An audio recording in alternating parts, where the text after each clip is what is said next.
Let's begin with my routine OT day. Changing into my favorite set of scrubs from Kanye Med. Let's go. Let me give you a tour of my OT.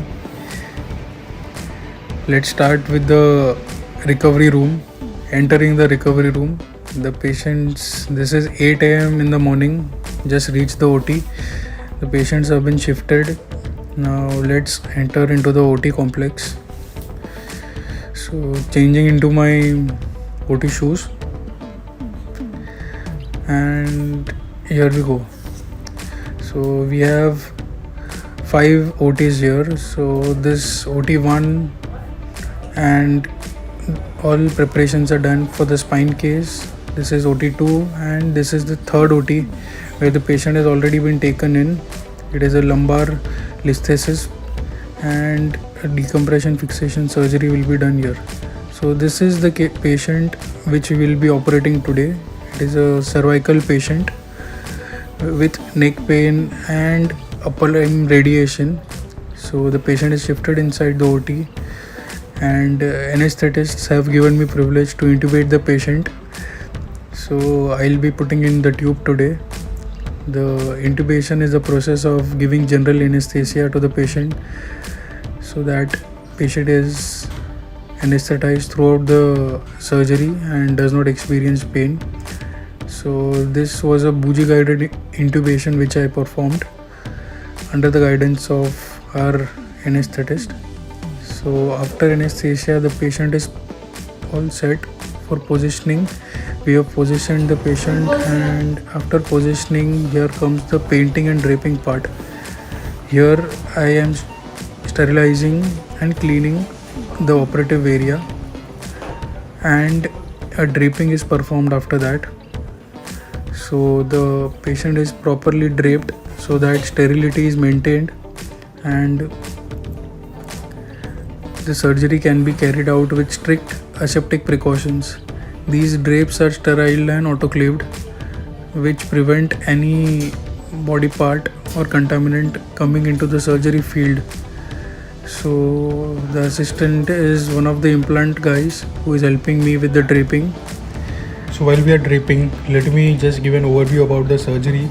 So this patient has cord compression at 2 levels. So we will be doing a 2-level anterior decompression and cervical fixation surgery. So that involves spinal cord decompression at 2 vertebral levels. So we'll be removing the disc and let's start.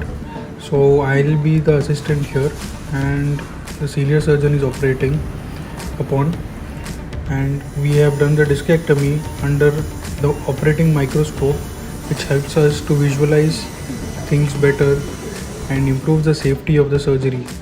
So here the disc material which was compressing the cord was removed and it was replaced with an artificial disc which is implanted to fuse the decompressed vertebral bodies.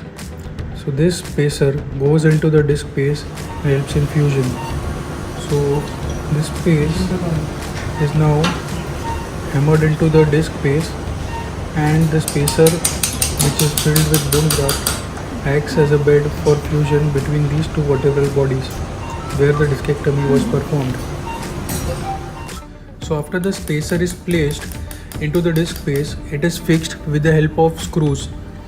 The appropriate position of the spacer is confirmed with the help of an X-ray image viewer called SIAM, and after exact placement and position of the implant is confirmed, we go for the closure.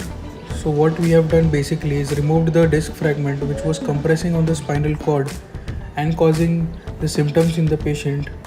So removing this fragment which was helps in relieving the patient's symptoms. So this is the final X-ray picture after the placement of the implant.